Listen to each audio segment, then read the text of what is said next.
Bonjour à toutes et à tous. Regardez ces images très impressionnantes. Ça vous rappelle quelque chose?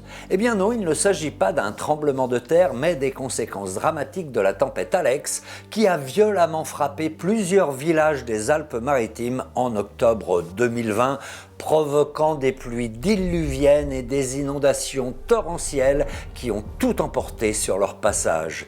18 personnes ont perdu la vie dans ce déluge. Des centaines de maisons et de bâtiments ont été détruits. Les dégâts matériels se chiffrent à plus d'1 milliard d'euros.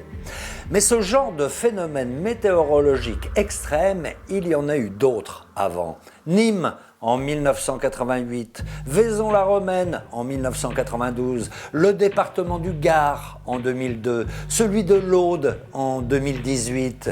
Et malheureusement, ces phénomènes dévastateurs qui touchent surtout le sud de la France et plus particulièrement l'arc méditerranéen risquent d'être de plus en plus fréquents et de plus en plus violents avec le changement climatique. Cette montée extrêmement rapide des eaux, c'est ce que l'on appelle une crue éclair. On ne pourra pas les arrêter, en revanche, on peut apprendre à mieux les voir venir et à s'en protéger. On en parle tout de suite. Pour bien comprendre, revenons aux sources. Ces crues rapides et torrentielles sont dues à des orages soudains, intenses et très localisés. Des orages qui restent souvent stationnaires. En l'espace de quelques heures, il peut tomber l'équivalent de plusieurs mois de précipitations. Ce phénomène météo, on appelle ça un épisode méditerranéen car il se produit surtout entre septembre et novembre dans les régions proches de la Méditerranée et vous allez comprendre pourquoi. En effet, à la fin de l'été, la mer Méditerranée est encore chaude, donc elle s'évapore et charge l'air en humidité. Cet air chaud et humide est poussé vers la côte par les vents marins. Mais à l'automne, il y a aussi des masses d'air froid en altitude qui viennent des régions polaires.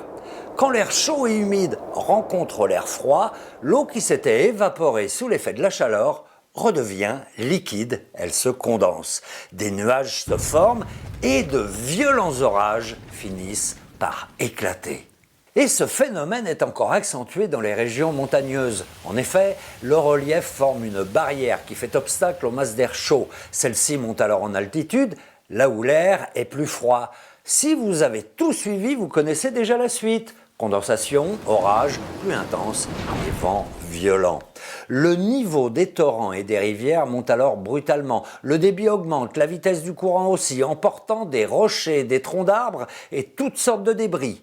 Ces matériaux flottants s'accumulent parfois dans les passages étroits, formant de véritables barrages. On appelle cela des embâcles qui finissent par céder, libérant d'énormes vagues qui déferlent et emportent tout sur leur passage.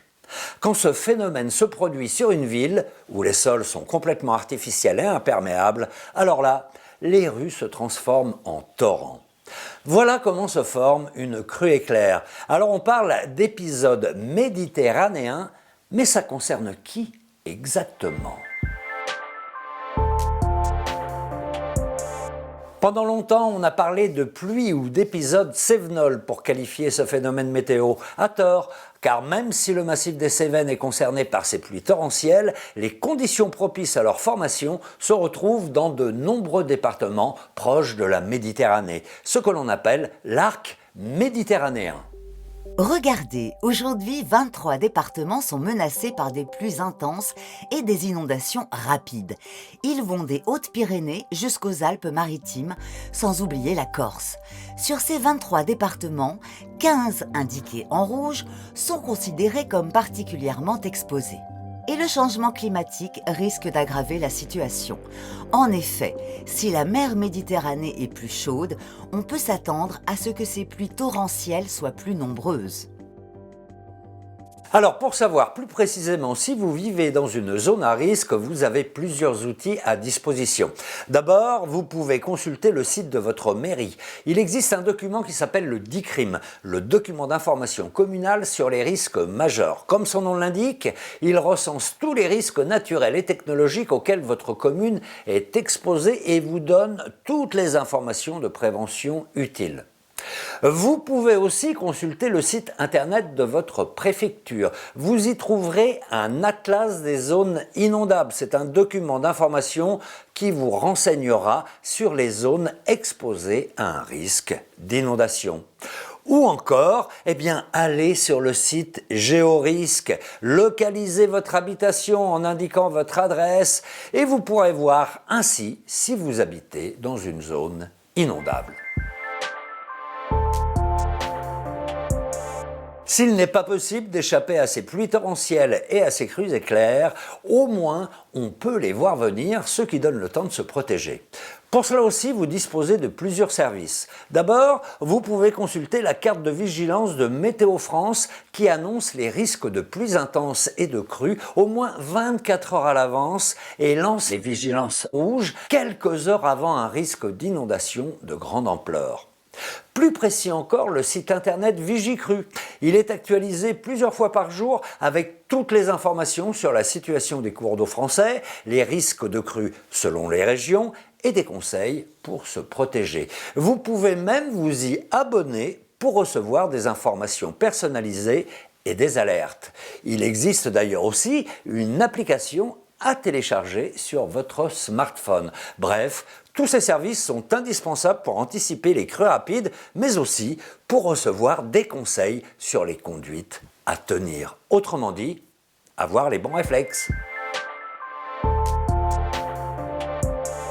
Alors que faire en cas de pluie torrentielle et de crues éclairs ? Étape numéro 1, déjà vous oubliez tous vos déplacements, vous restez chez vous ou vous vous réfugiez dans un bâtiment. Surtout, vous ne descendez jamais dans les sous-sols ou dans les parkings souterrains, c'est là que l'eau s'infiltre en premier et beaucoup de personnes s'y sont déjà retrouvées emprisonnées, compris.